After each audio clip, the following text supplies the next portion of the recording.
திருவண்ணாமலை அண்ணாமலையார் கோயிலில் பக்தர்கள் கூட்டம் அலைமோதுவதால் 6 மணி நேரம் காத்திருந்து தரிசனம் செய்யும் நிலை உள்ளது. இது குறித்த கூடுதல் தகவல்களை நமது செய்தியாளர் சதீஷ் வழங்க கேட்கலாம். சதீஷ், விவரங்கள்.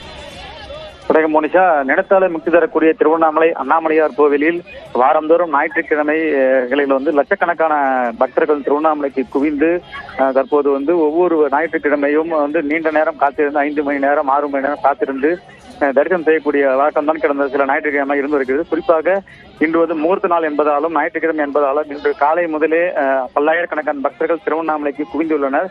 குறிப்பாக 6 மணி நேரத்திற்கு மேலாக காத்திருந்து தற்போது சாமி தரிசனம் செய்து வருகிறார்கள். திருவண்ணாமலை கடும் வெயில் இருந்து பொருட்படுத்தாமல் நீண்ட வரிசையில் காத்திருந்து தற்போது சாமி தரிசனம் செய்து வருகிறார்கள். குறிப்பாக ஆந்திரா, கர்நாடகா, தெலுங்கானா போன்ற வெளிமாநில பக்தர்கள் அதிகாலை முதலே திருவண்ணாமலைக்கு குவிந்துள்ளனர்.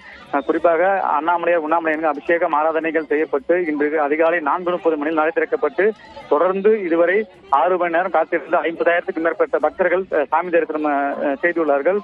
மேலும் இன்று இரவு வரை இவர்கள் தரிசனம் செய்வார்கள் எதிர்பார்க்கப்படுகிறது. குறிப்பாக இந்த கூட்டத்தை பயன்படுத்தி கோவில் ஊழியர்கள் இடைத்தரகர்கள் மூலமாக 500 ரூபாய் பெற்றுக்கொண்டு சிறப்பு தரிசன வாயில் அனுமதிக்கப்படுவதாக புகார் எழுந்துள்ளது. இது தொடர்பாகவும் கோவில் நிர்வாகம் சார்பில் விசாரணை நடத்தப்பட்டு வருகிறது. நீண்ட தரிசனம் வரிசையில் காத்திருக்கக்கூடிய பக்தர்களுக்கு குடிநீர் உள்ளிட்ட அடிப்படை வசதிகளையும் கோவில் நிர்வாகம் சார்பில் செய்து வருகிறது. முடிச்சோம். விவரங்களை பதிவு செய்தமைக்கு நன்றி சதீஷ்.